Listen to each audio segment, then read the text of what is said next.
The threshold of time. Close your eyes, take a slow, deep breath, and let the noise of the modern world gently slip away. Imagine the fading sound of highway traffic, the silencing of digital notifications, the dimming of harsh LED lighting, and the softening of the frantic, fast-paced rhythms of 21st century existence.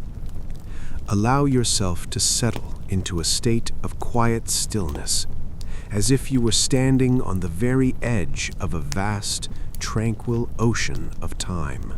We are embarking on an extraordinary narrative journey back through the centuries, traveling nearly 800 years into the distant past.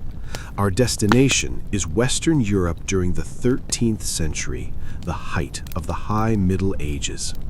It is an era that lives vividly in our collective imagination, nurtured by centuries of folklore, romantic poetry, epic Victorian novels, and modern cinematic spectacles.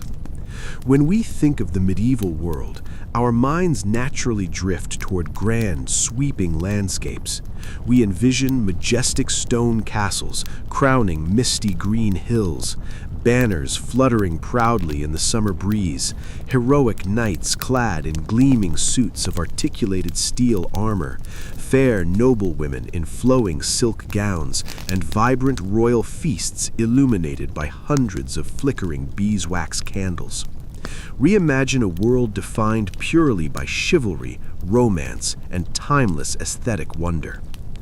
However, if a time machine were to drop you on an unpaved dirt track in a European agricultural hamlet in the year 1250, that Hollywood illusion would shatter in an instant. The very first thing that would strike you, before you had a chance to open your eyes and adjust to the dim light, would be the smell. It would be an all-encompassing, thick and heavy sensory experience that no modern human raised in a sanitized environment has ever encountered.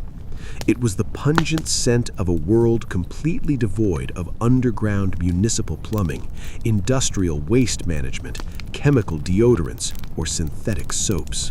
To truly understand history, we must look past the mythologies created by later generations and look straight into the raw, unfiltered, and deeply human reality of daily life.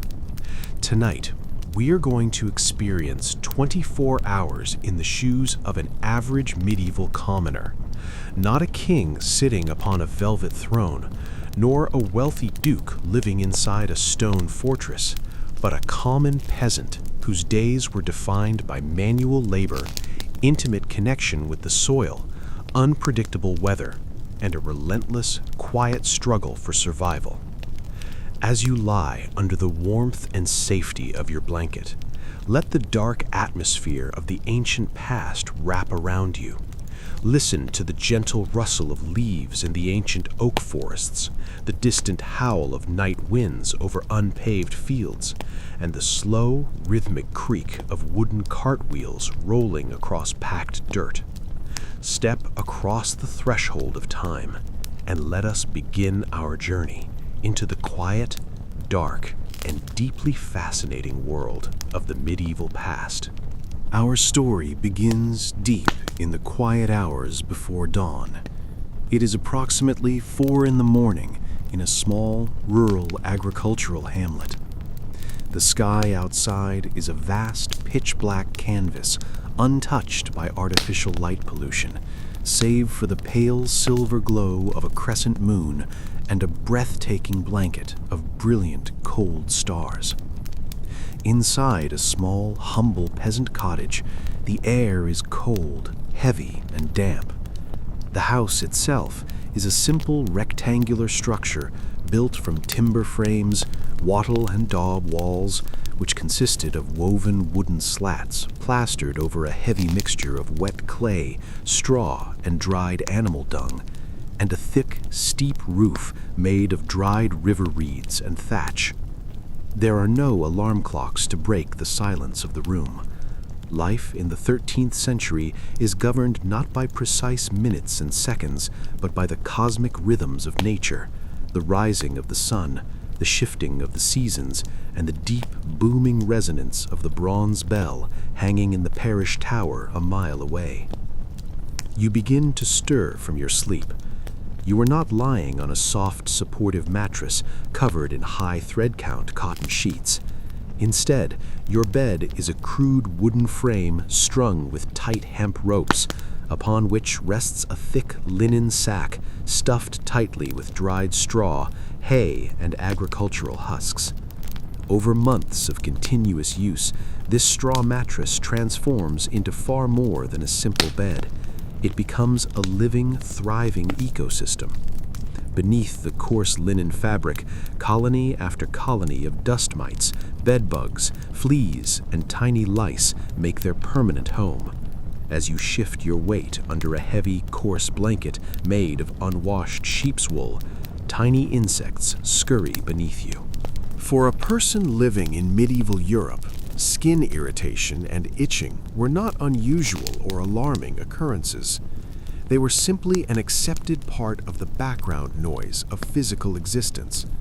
Scratching at flea bites while waking up was as natural and routine as taking a breath of cold morning air. The interior of the cottage is trapped in a permanent shadowy gloom. Windows exist, but they bear no resemblance to the clear glass panes of the modern era.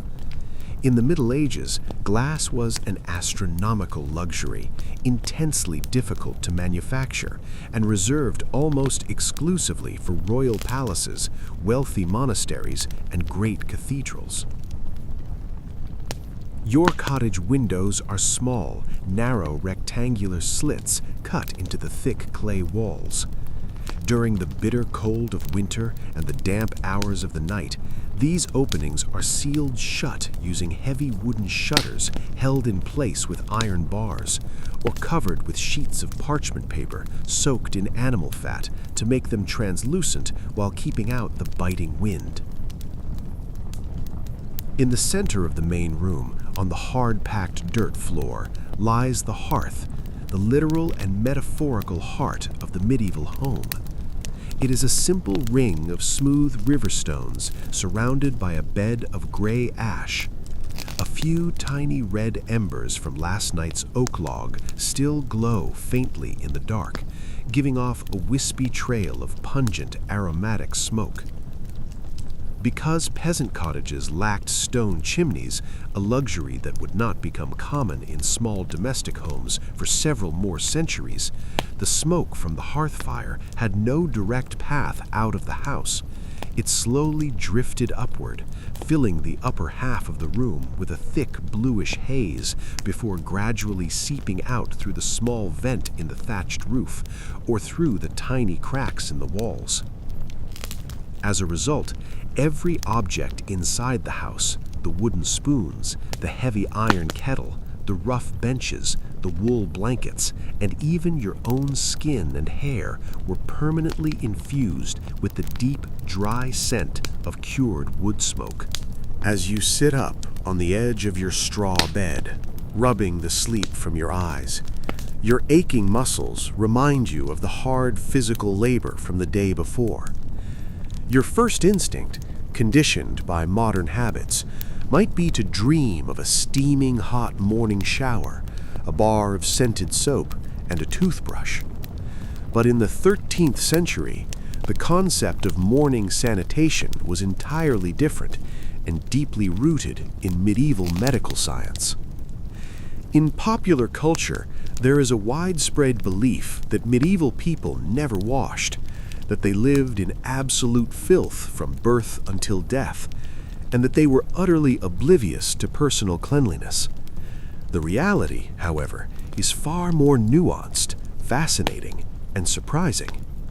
Medieval humans genuinely cared about cleanliness, but their understanding of hygiene was constrained by their worldview, their resources, and the medical theories of their time. The dominant medical framework of the era was derived from the ancient Greek and Roman writings of physicians like Hippocrates and Galen. This system was centered around the theory of miasma, the belief that diseases were caused and transmitted through foul, poisonous smells and corrupted air. According to medieval medical scholars, submerging the human body in hot water was a dangerous, high-risk activity. They believed that warm water expanded the skin, relaxed the flesh, and opened up the body's tiny pores.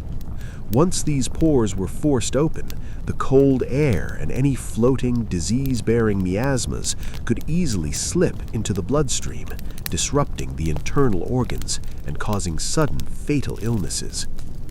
Because of this deeply held belief, daily full-body bathing was actively discouraged by doctors, especially during times of plague or harsh winter weather.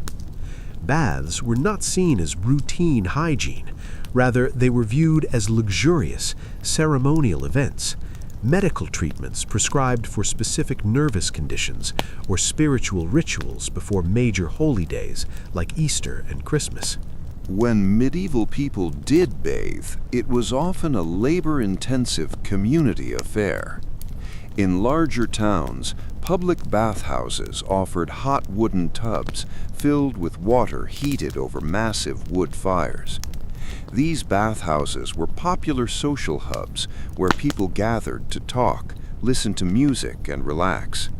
However, over time, many of these bathhouses gained a reputation for promiscuity and poor sanitation, leading religious leaders and town councils to periodically shut them down. For our agricultural peasant waking up in a chilly cottage, a hot bath on a Tuesday morning is simply out of the question. Carrying dozens of heavy buckets of water from a distant well, chopping firewood to heat the water, and filling a large wooden trough required hours of exhausting physical labor that no working family could afford before dawn. Instead, morning hygiene focused primarily on the visible parts of the body, the hands, the face, and the teeth. You stand up and walk over to a small wooden table near the door where a plain ceramic basin sits. The evening before, you drew cold water from the village well and left it in the basin. You submerge your hands into the freezing water, washing away the dirt from yesterday's fields. You splash cold water onto your face, wiping your eyes and waking your senses. To dry yourself, you reach for a towel made of rough, unbleached linen fabric, a basic household item found in almost every home, regardless of wealth. To modern sensibilities, the idea of washing without soap seems incomplete. While soap did exist in the Middle Ages, it bore little resemblance to the delicate, fragrant, moisturized bars found in modern bathrooms. Medieval soap came in two primary forms. The wealthy could afford fine Castile soap, imported from the Mediterranean region, crafted from pure olive oil and aromatic plant soda. It was smooth, mild, and lightly scented. For the common peasant, however, soap was a crude, harsh substance made domestically by boiling rendered animal fat, such as mutton tallow or pig lard, with a strong alkaline solution derived from soaking hardwood ashes in water. Known as lye soap, this caustic, brownish paste was exceptional at stripping grease and dirt from heavy wool clothes, but it was far too harsh for daily use on human skin, often leaving raw, red chemical burns if used excessively. Care of the teeth and hair. With your face and hands freshly washed, you turn your attention to dental care. It is a common misconception that everyone in the Middle Ages walked around with a mouthful of black, rotting, crooked teeth. Ironically, archaeological digs across Europe have revealed that the teeth of 13th century peasants were often remarkably healthy and far less prone to cavities than those of modern humans. The secret behind their surprisingly durable teeth lay directly in their diet. In the 13th century, Refined sugar was an extraordinarily rare, exotic luxury imported from the Middle East at astronomical prices, accessible only to royal courts and wealthy merchant families. The average peasant lived their entire life without consuming a single gram of processed sugar. Without constant exposure to refined sugars and high fructose corn syrup, the bacteria responsible for tooth decay and severe cavities simply could not thrive in the human mouth. While medieval teeth certainly suffered from physical wear and tear due to the grit and stone dust found in rustic, mill-ground flour, rampant tooth decay was actually a problem that plagued the rich far more than the poor. To clean their teeth in the morning, a medieval person did not use a plastic toothbrush or fluoridated toothpaste. Instead, the routine was simple and practical. You might take a small twig cut from a hazel, willow, or oak tree, fray the wood at one end by chewing on it until it formed a rough brush, and use it to manually scrub food particles from your teeth and gums. Alternatively, you would take a piece of clean linen clothed around your index finger and rub your teeth thoroughly. To freshen breathing and whiten enamel, people used natural abrasives and herbs. You might rub your teeth with a mixture of crushed sage leaves, dried bay salt, or ground charcoal derived from the hearth fire. Charcoal acted as a natural whitening agent and absorbed bad odors, while aromatic herbs like mint, rosemary, and fennel were chewed throughout the day to keep the breath fresh. Next came the care of the hair. In an age without synthetic shampoos, hair quickly accumulated dust, sweat, smoke, and natural oils. Long hair was a universal standard for both men and women, though women kept their hair braided and covered under linen veils or wimples for reasons of modesty, religious tradition, and practical cleanliness. Keeping hair covered prevented it from absorbing the dense smoke floating near the cottage ceiling and protected it from field dust. To manage hair, every medieval household possessed finely crafted combs made from cow horn, animal bone, or smooth hardwood. These combs featured two sides, one side with wide teeth for detangling knots, and the other with extremely fine, tightly spaced teeth specifically designed to trap and strip away head lice, flea eggs, and dirt particles. Every morning, combing the hair was a deliberate therapeutic ritual. Women would sit by the doorway, untying their long braids, meticulously running the fine-toothed horn comb through their locks to remove parasites, and then rebraiding the hair tightly against the scalp before wrapping it under a clean white linen cap. If the hair became excessively greasy, people used dry cleaning methods. They would rub dry powders made from ground dried iris root, fuller's earth, or pulverized wood ash into the hair to absorb grease and dirt before combing it out thoroughly. This kept the hair surprisingly clean, manageable, and scented without ever exposing the body to the perceived dangers of a cold bath. Dressing for survival. Now cleaned and combed, it is time to put on your garments for the long workday ahead.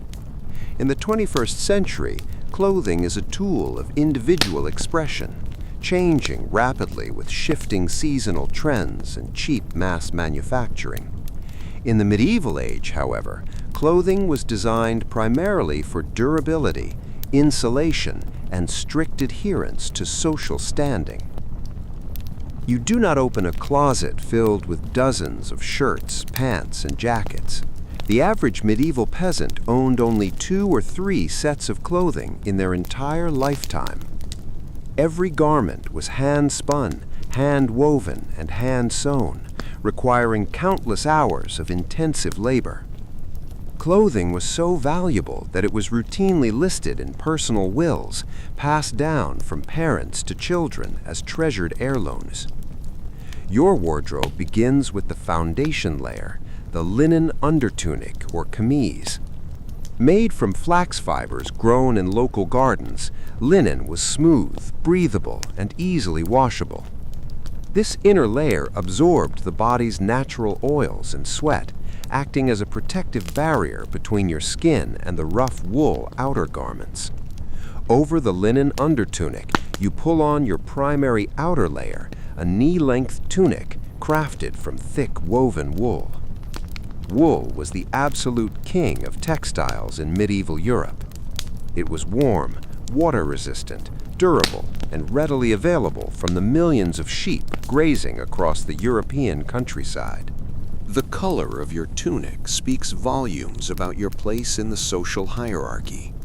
While aristocrats wore garments dyed in brilliant shades of crimson red, royal blue, and rich purple using expensive imported dyes, commoners wore muted, earthy tones.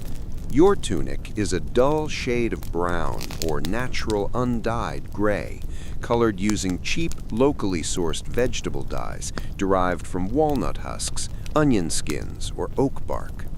On your legs, you pull on heavy wool hose or leggings tied securely to a leather belt or inner waistband with linen cords. To protect your feet from damp dirt and sharp stones, you slide them into soft leather shoes or heavy wooden clogs. Shoes were made using a technique known as turn shoe construction, where leather was stitched together inside out while damp and then flipped outside in, creating a flexible, form-fitting shoe that offered basic protection against the elements. Finally, to shield yourself against the morning chill and damp fog, you drape a heavy wool cloak or mantle over your shoulders, securing it at the neck with a simple iron brooch or bone pin. You fasten a thick leather belt around your waist. This belt is your ultimate multi-tool. From it hangs a small leather pouch containing a few copper coins, a wooden spoon, a linen handkerchief, and a small iron utility knife known as a sax, an indispensable tool used for everything from cutting rope to slicing bread. The rhythms of the village dawn. Stepping out through the cottage door, you cross the threshold into the crisp, cold morning air. The sun is just beginning to break over the eastern horizon, painting the sky in pale shades of amber, rose, and indigo.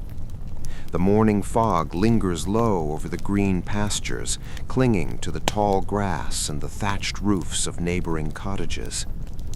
The village is now fully awake and buzzing with purposeful activity. Unlike modern suburban neighborhoods, where people live isolated private lives behind closed doors, a medieval village was a tightly knit, deeply interconnected communal organism. Survival depended entirely on mutual cooperation, shared labor, and collective responsibility. In the narrow, unpaved dirt lanes running between the timber houses, neighbors call out quiet morning greetings in their local dialect. Women walk toward the central village well or stream, carrying heavy clay jugs and wooden buckets balanced on their hips to draw fresh water for cooking and brewing. In the communal pastures on the edge of the village, young boys lead herds of cattle, sheep, and goats out to graze on the dew-covered grass. The air is filled with a rich tapestry of rural sounds: the distant clacking of a weaver's loom inside a timber cottage, the rhythmic chopping of firewood with iron axes, the cackle of free-roaming hens scratching in the dirt for worms, and the occasional lowing of oxen being prepared for field work. At the center of the hamlet stands the stone parish church, the towering spiritual and administrative hub of community life. The church bell rings out at regular intervals throughout the day, marking the canonical hours of prayer: matins at dawn, prime at 6 in the morning, terce at 9, sext at noon, nons at 3 in the afternoon, vespers at sunset, and compline at nightfall. For commoners who possessed no mechanical clocks or pocket watches, the parish bell was their master timepiece. It signaled when to begin work, when to take a midday rest, when to gather for public announcements, and when to retreat indoors as darkness fell. Standing in the center of the village, watching the morning mist rise off the fields, you feel a deep, profound sense of connection to the land and the changing seasons. Life here is hard, uncertain, and demanding, yet it is anchored by a slow, predictable rhythm that has remained unchanged for generations. The peasant table. As the morning bell of prime rings across the misty fields, workers return to their cottages or sit along the wooden fence rails to break their fast. Food in the 13th century was far more than mere nourishment. It was the precise boundary line that defined social status, wealth, and physical geography. While noble lords inside stone manor houses dined on roasted venison, peacock, swans, imported spices like cinnamon and nutmeg, and fine white wheat bread, the common peasant lived on a diet that was intensely local, seasonal, and overwhelmingly plant-based. Meat was an infrequent luxury, enjoyed primarily during autumn slaughtering, on major saint feast days, or when an aging farm animal could no longer pull a plow or produce milk. Breakfast was a simple, utilitarian affair. You sit on a low wooden bench inside the cottage and pull a thick round loaf of dark bread from a linen cloth on the table. Alongside the bread sits a wooden bowl filled with lukewarm pottage, a dense, slow-simmered porridge or stew that formed the absolute bedrock of medieval nutrition.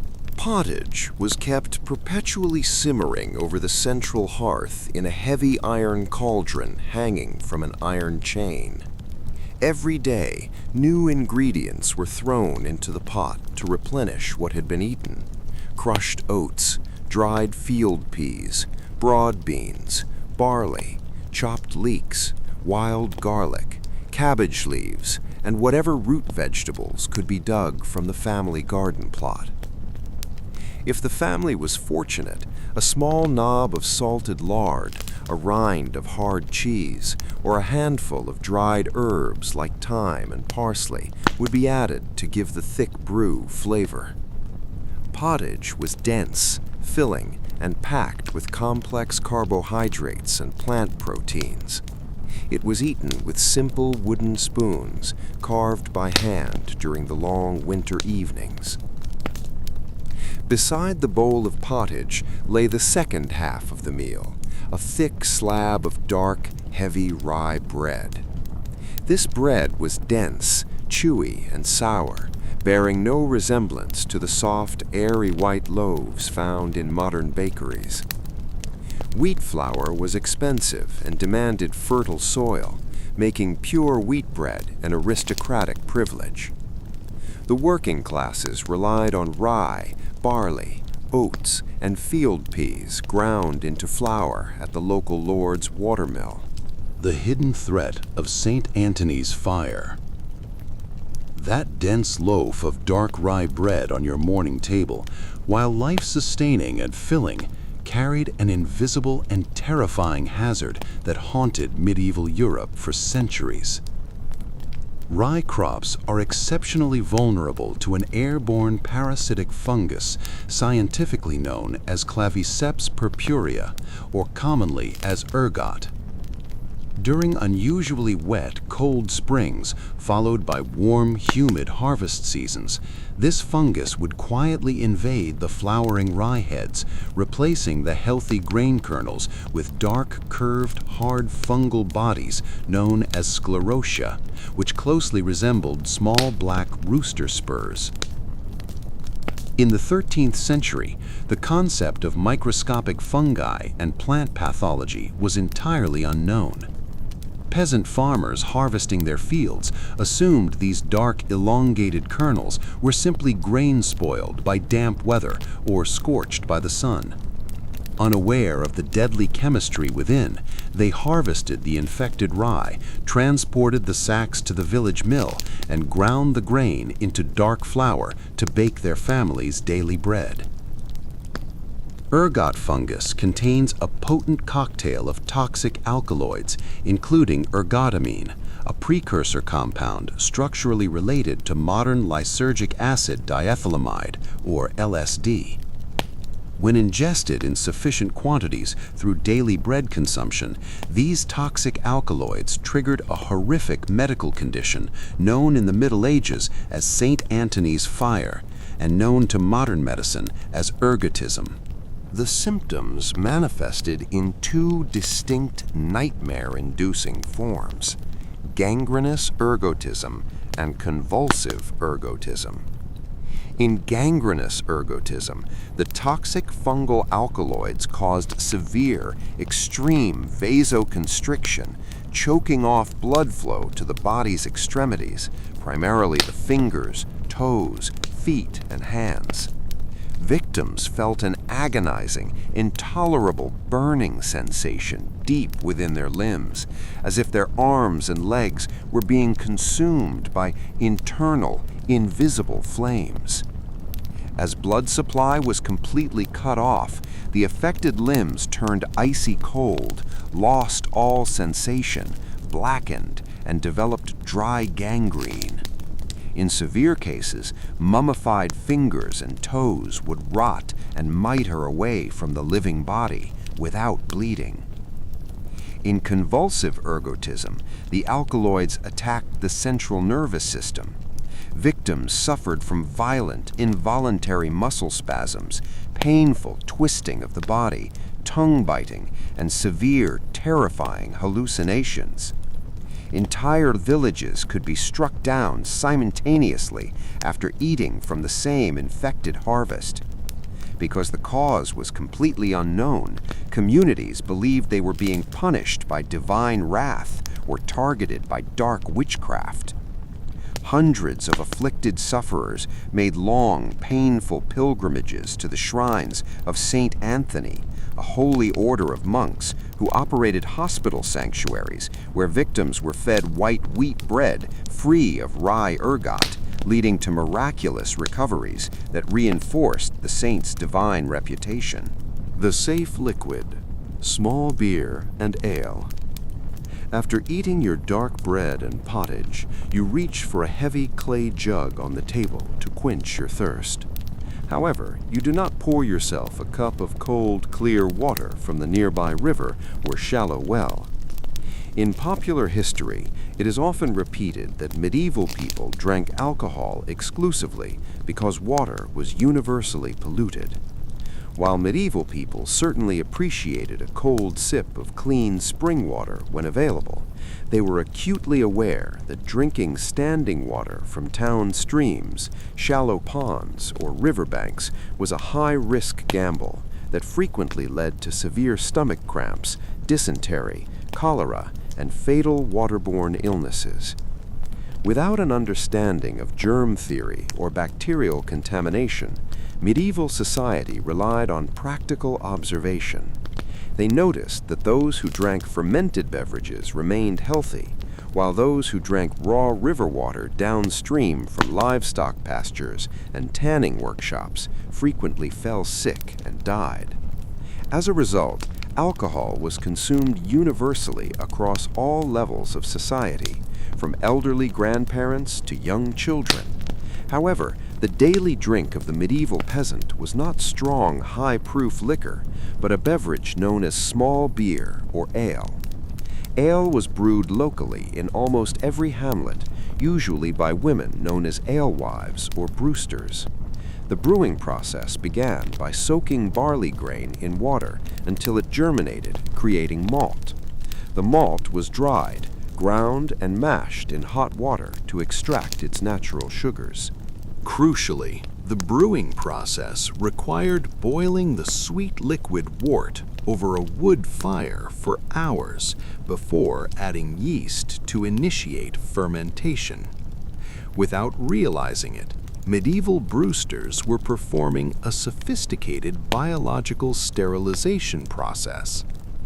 Boiling the water destroyed all pathogenic bacteria, parasites, and waterborne viruses, rendering the resulting ale completely safe for human consumption. Small beer was a weak, low-alcohol beverage, typically ranging between 0.5% and 2% alcohol by volume. It was unfiltered, cloudy, thick with suspended grain particles, and highly nutritious, serving as a liquid food source that provided essential calories, B vitamins, and safe hydration for field laborers enduring long hours of grueling physical toil under the summer sun. Ale brewed without hops, which were not widely introduced to European brewing until the late Middle Ages, spoiled rapidly within a few days. Therefore, brewing was a continuous, rolling community task. When a local brewster finished a fresh batch of safe ale, she would hang a long wooden pole topped with a bundle of green branches or straw, known as an ale pole, outside her cottage door. Seeing the sign, villagers knew fresh, safe drink was available for purchase or trade, bringing the community together to share news, gossip, and hospitality before heading out to the fields. The fields and the feudal contract. With breakfast completed and your earthenware jug of small beer slung over your shoulder, you take up your wooden tools and head out toward the open fields surrounding the village. Agricultural land in the 13th century was organized under the feudal manor system. The arable land was divided into two primary categories. The lord's domain, land retained directly by the feudal lord for his own profit, and peasant holdings, rather than owning consolidated, fenced farms like modern agriculturalists. Medieval peasants farmed within an open field system. The village's arable land was divided into 2 or 3 immense, unfenced communal fields. These vast fields were subdivided into hundreds of long, narrow strips of soil separated only by thin ridges of unplowed turf. Each peasant family held rights to cultivate a scatter of these individual strips across the different fields. This fragmentation ensured that no single family held all the fertile soil along the riverbank, while another received only rocky, high-altitude ground. Everyone shared equally in the agricultural bounty and the risks of bad weather. As a peasant bound to the manor, your labor was divided under strict feudal obligations. You were required to work a specified number of days each week, known as week work, plowing, sowing, weeding, and harvesting the lord's domain land without pay, before you were permitted to tend your family's own strips of land. Additionally, during peak seasons like the autumn harvest, you were required to perform extra unpaid labor known as boon work. The tools of your trade were heavy, rustic, and powered primarily by human muscle and animal strength. The ultimate agricultural machine of the era was the heavy-wheeled moldboard plow, known in Northern Europe as the curfews. Forged with a heavy iron coulter to slice vertically into the dense, wet clay soil of Northern Europe, and an angled iron moldboard to lift and turn the heavy earth. The moldboard plow required a team of 4 to 8 heavy oxen to pull it through the soil. Oxen were the true beasts of burden in the Middle Ages. While horses were faster, oxen were far cheaper to feed, stronger in heavy mud, and could be converted into meat, leather, and tallow when their working years ended. Walking behind the heavy wooden plow, guiding the wooden handles while a young boy prodded the slow-moving ox team with a long wooden pole, was backbreaking, exhausting work that filled your shoes with mud and strained every muscle in your back from dawn until midday. The table of the season. As the sun reaches its highest point in the sky, signaling the hour of sext, the church bell rings across the open countryside. It is time for the midday rest, the primary meal of the working day. Peasants sit together beneath the shade of an ancient oak tree at the edge of the field. wiping sweat from their brows with linen cloths and loosening their leather belts. They open their linen food sacks to share what they have brought from home. Midday food was designed for portable durability. Beside the ubiquitous small beer, the field workers' lunch featured hard cheese, often called skim milk cheese or wig. Made by pressing whey from curdled milk, this cheese was dried until it became hard as wood, allowing it to be stored for months in cottage rafters without spoiling. Workers would use their iron utility knives to shave off thin, salty slices to eat with their bread. Alongside the cheese sat cold-boiled legumes, salted leeks, raw onions, and watercress picked from stream banks. Onions, garlic, and leeks were eaten in enormous quantities by the working classes. They provided essential vitamins, added sharp flavor to bland grains, and were valued for their natural antibacterial and immune-boosting properties. If the season was right, during late summer or early autumn, the midday meal was supplemented by wild foods scavenged from the commons, pastures, and hedgerows. Peasants gathered wild blackberries, hazelnuts, crab apples, strawberries, mushrooms, and edible wild greens like nettles and dandelion leaves. However, gathering food in the surrounding woodlands was strictly regulated by forest laws. The thick forest surrounding the manor belonged exclusively to the king or the feudal lord. The woods were protected as royal hunting preserves stocked with red deer, wild boar, and roe deer. Poaching a royal deer was a severe crime punishable by execution, mutilation, or heavy fines. Peasant use of the forest was restricted to specific, tightly monitored customary rights. Asterisk pannage, the right to drive domestic pigs into the woods during autumn to feed on fallen acorns and beech mast. Asterisk estover, the right to collect dead wood, fallen branches, and brushwood from the forest floor for hearth fuel, explicitly limited to wood that could be reached by hook or by crook without chopping down living trees. Asterisk curbery, the right to cut dried peat turf from marshy bogs to use as winter heating fuel. Sitting beneath the oak tree, chewing your hard cheese and dark bread, you look out over the vast, open fields stretching toward the horizon. Life is hard, physical, and tied directly to the health of the soil under your boots. But sitting alongside your family and neighbors in the warm sunlight, there's a quiet, enduring comfort in the shared rhythm of rural existence. Beyond the village boundaries, as the early afternoon sun begins its slow descent across the sky, marking the hour of nones, the tranquil, predictable rhythms of the agricultural hamlet give way to a different world. On occasion, a peasant was required to leave the familiar confines of their native village, traveling down unpaved, rutted dirt roads to the regional market town. For a person whose entire life was bounded by the parish church spire, the sight of a medieval walled city appearing on the horizon was a breathtaking, overwhelming experience. Approaching the city, the first thing to catch your eye would be the massive, thick ring of stone defensive walls surrounding the entire urban settlement. Built from dressed limestone or granite, punctuated by heavy watchtowers and reinforced gatehouses with iron-reinforced portcullises, these walls were designed to protect the town's wealth from rogue bandits, invading armies, and rival feudal lords.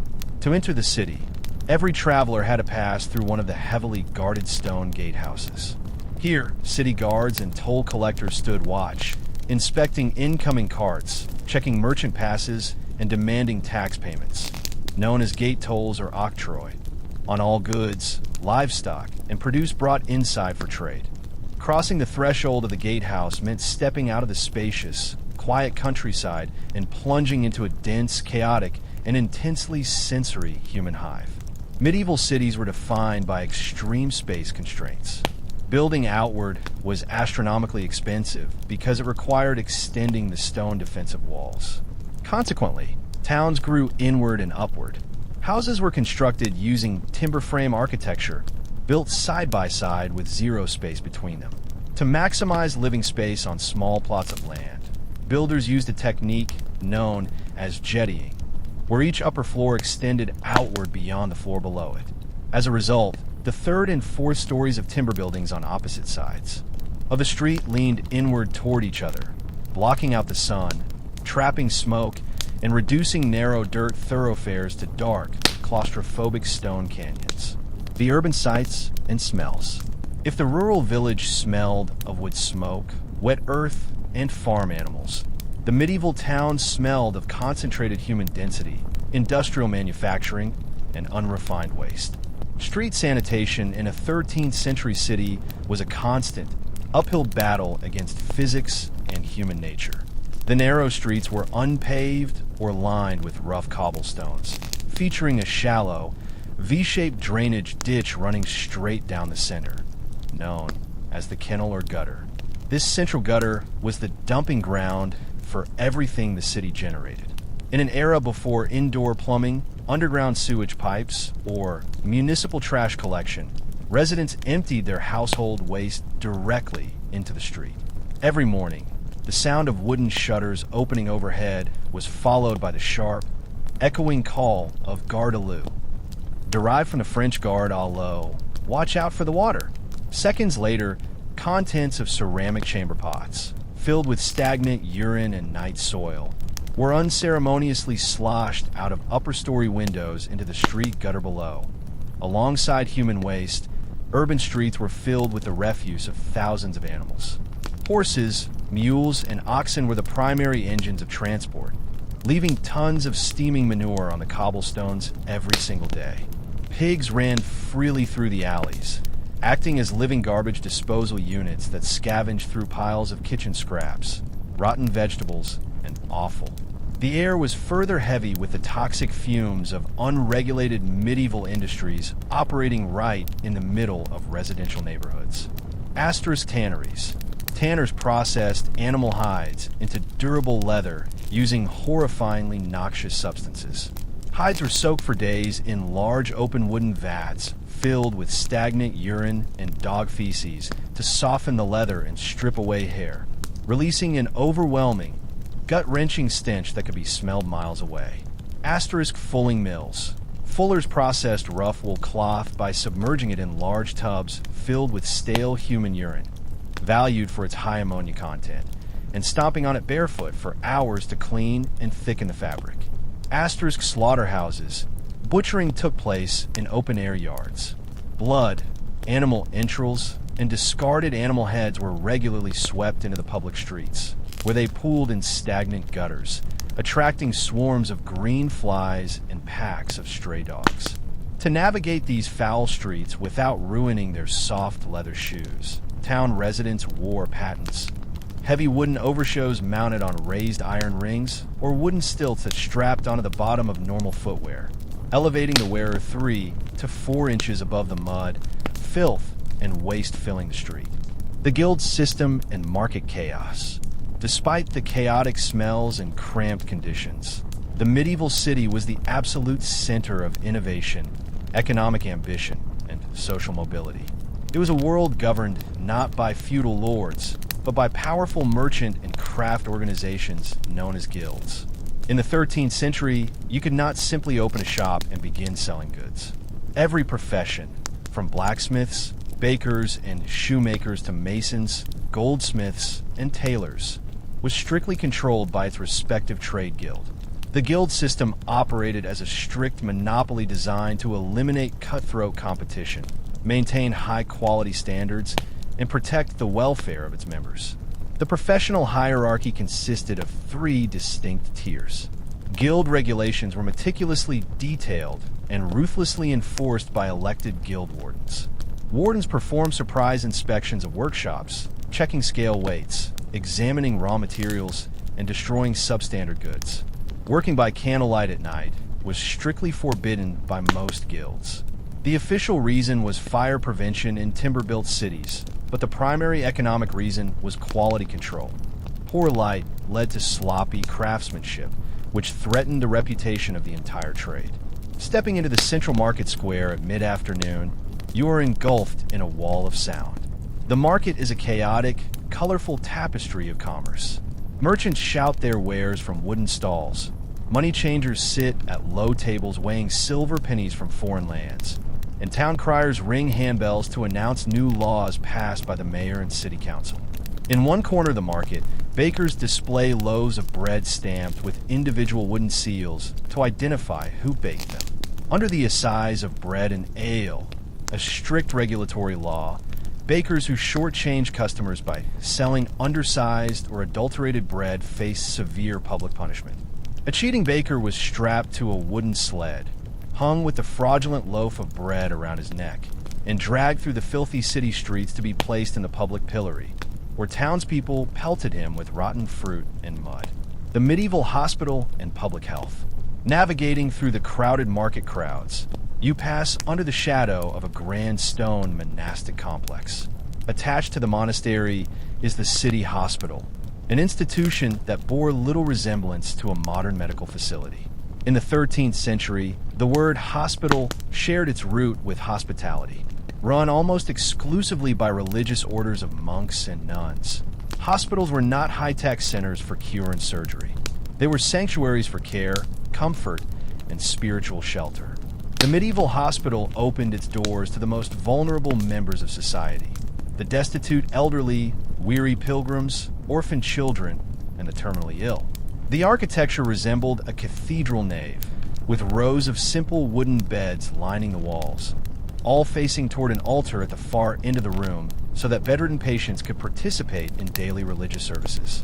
Because germ theory did not exist, medical treatment within a medieval hospital focused heavily on spiritual health and palliative care. Patients were washed, given clean linen tunics, provided with warm broth and fresh bread, and administered herbal remedies like willow bark teas for pain relief and chamomile tonics for sleep. For individuals suffering from highly contagious or socially stigmatized conditions, however, entry into the city hospital was forbidden. Chief among these was leprosy, Hansen's disease. Leprosy was widespread across medieval Europe, causing severe skin lesions, nerve damage, and facial disfigurement. Because of the physical horror of the disease and references in biblical texts, lepers were viewed with a mix of fear and religious awe. They were seen as carrying a living purgatory on earth, suffering physically in this life to achieve immediate salvation in the next. To prevent the spread of the condition, lepers were legally segregated from urban society through a formal religious ceremony known as the ritual of separation, during which a priest symbolically sprinkled dirt over the sufferer's feet, declaring them dead to the secular world. Lepers were required to live outside the city walls in specialized self-contained communities known as lazar houses or leper hospitals. When traveling down public roads, lepers were required by law to wear distinctive long gray cloaks, heavy gloves, and wide-brimmed hats. They carried a wooden rattle or a heavy brass leper's bell, which they were forced to shake continuously as they walked, warning healthy travelers to clear the path and avoid downwind air currents. The setting sun over the spire. As the afternoon draws to a close, the church bell of Vespers rings out from the central cathedral tower, its deep tones echoing across stone roofs and narrow alleys. The hectic pace of trade in the market square begins to slow down. Guild masters lock away their heavy wooden tool chests. Merchants pack their unsold goods into iron-bound trunks, and market sweepers begin tidying the cobbles. Standing in the center of the city, as the shadow of the cathedral spire lengthens across the square, you witness a world of incredible contrasts. It is a city of filth and beauty, where mud-splattered streets run alongside stunning stone Gothic architecture, where horrific disease sits next to compassionate monastic care, and where strict guild discipline creates exquisite craftsmanship out of crude raw materials. It is a living testament to human resilience and social organization, a vibrant, complex urban landscape thriving centuries before the advent of modern technology. The art of medieval medicine, as the sun dips below the horizon, painting the sky in deep shades of crimson and violet. The church bell rings for Compline. The bustling noise of the city streets gradually fades into a heavy twilight silence. Yet, in a narrow alley near the market square, a small brass basin hanging outside a timber shop catches the last rays of fading light. This is the shop of the barber surgeon. In the 13th century, If you suffered from a deep wound, an agonizing toothache, or a sudden fever, you did not visit a university-trained physician. Physicians were rare, academic elites who read Latin treatises, studied astrological charts, and examined urine samples, but rarely touched a patient with their own hands. Physical, hands-on medical intervention was left entirely to the barber surgeon. The barber surgeon shop was a place of quick, brutal, and often terrifying pragmatism. Armed with the same razor-sharp iron blades used to shave beards and trim hair, the barber performed tooth extractions, set broken bones, cauterized open wounds with white-hot irons, and performed the most common medical procedure of the medieval world, bloodletting, phlebotomy. Medical theory held that health was governed by the balance of 4 primary bodily fluids, known as the 4 humors. When a person fell ill, doctors believed it was caused by an excess of one humor, most frequently blood. To restore harmony, the barber surgeon opened a vein in the patient's arm using a sharp iron lancet, draining a measured amount of blood into a brass bowl. To advertise their services to an illiterate public, barber surgeons wrapped blood-soaked linen bandages around a wooden pole outside their shop to dry in the wind. This practice gave birth to the iconic barber pole still seen today, with red representing blood, white representing bandages, and the pole itself representing the wooden rod patients gripped to swell their veins during the procedure. Without antiseptics or true anesthesia, surgery was a harrowing test of endurance. Patients were given heavy draughts of strong ale, wine, or herbal mixtures containing opium poppy, hemlock, and henbane to numb the pain before being held down by strong assistants. Survival depended entirely on the speed of the surgeon's hands and the strength of the patient's immune system. The shadow of the night watch. With night falling completely, the city undergoes a dramatic transformation. There are no streetlights, gas lamps, or electric poles. As darkness settles, the town council enforces a strict curfew, a word derived from the French couvre-feu, meaning cover the fire. At the sound of the evening curfew bell, every household is required by law to douse or cover their hearth fires with clay lids to prevent accidental blazes from sweeping through the timber-built city. The city gates are locked tight, iron chains are stretched across major streets to block horse traffic, and tavern doors are bolted shut. The streets become pitch black, silent, and perilous. Stepping outside after dark without an official pass or an open lantern was a crime that raised immediate suspicion of burglary, violence, or treason. Patrolling the dark alleys is the Night Watch, a group of local citizens and hired guards carrying iron lanterns, heavy wooden staves, and loud brass horns. The Watch's primary duty was not just catching criminals, but keeping a vigilant eye out for the greatest enemy of the medieval town, fire.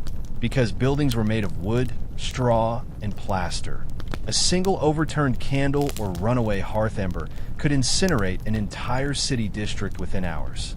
If a watchman spotted smoke, he blew his horn frantically, summoning citizens out of bed with leather buckets of water to fight the flames before they spread.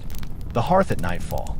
Back in your humble village cottage, the dark hours of the night bring a rare, quiet peace. The long, exhausting hours of field work, heavy plowing, and town errands are finished for the day. Inside the cottage, the family gathers around the central hearth.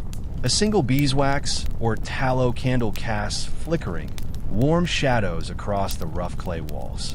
Tallow candles, made from rendered beef or mutton fat, were cheap and widely used, though they gave off a smoky yellow light and a distinct greasy smell as they burned. This evening gathering around the hearth was the heart of medieval social and cultural life. In an era before books were affordable or widespread, history, wisdom, and entertainment were preserved through the oral tradition. Grandparents shared centuries-old folklore, ghost stories, and legends of heroic knights with wide-eyed children. Songs were sung, riddles were solved, and simple wood carvings were crafted by the flickering light.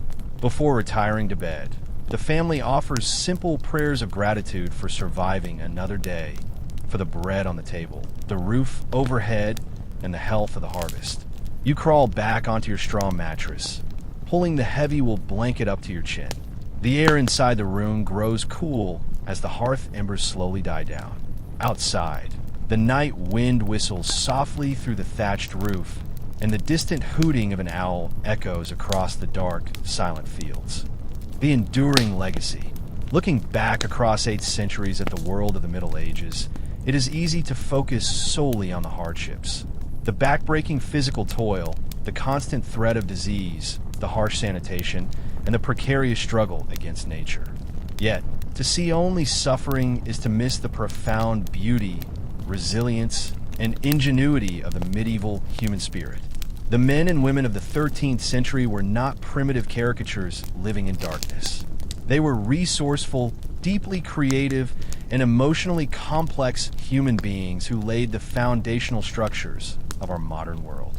Asterisk, they built breathtaking Gothic cathedrals whose stone vaults still pierce the skies of Europe.